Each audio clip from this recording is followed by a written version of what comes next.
सुनिए सभी social media वर्करों से सूचित किया जाता है कि कोई भी भोजपुरी में अश्लील नहीं करेगा।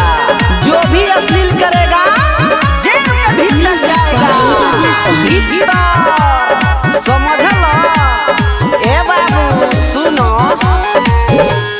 ढोढ़ी बगाना न बनी हो न तो प्रशासन धली हो।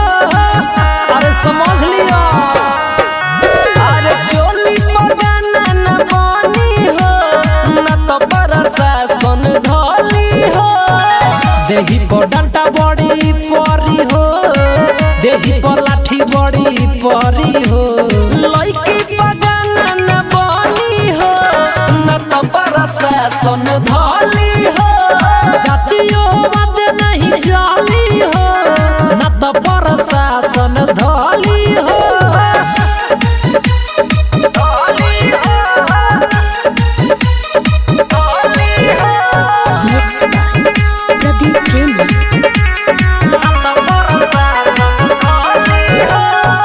बड़ा तू असल गाना हो गईला, बेनी में छेनी खूबे सटैला।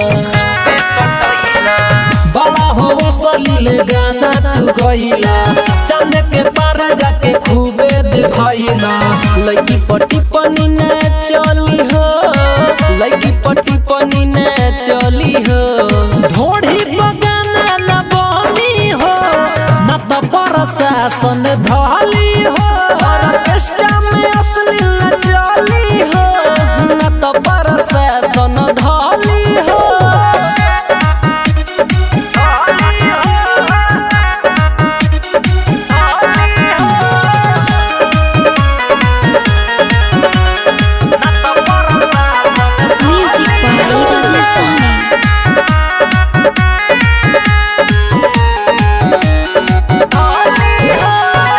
जानी देखई हो तू रीले पखोल के, वायरल हो जाता लोग पूछहु बोल के।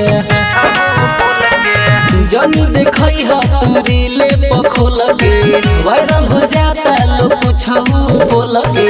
केहू के दाल नहीं गली हो, केहू के दाल नहीं गली हो। साया बगाना न बनी हो न तो प्रशासन अरे धरा जइबो। सोशल मीडिया पे अश्लील चाली हो न तो प्रशासन समझ लियो। यह गाना प्रशासन के समर्थन में बनाया गया है। धन्यवाद।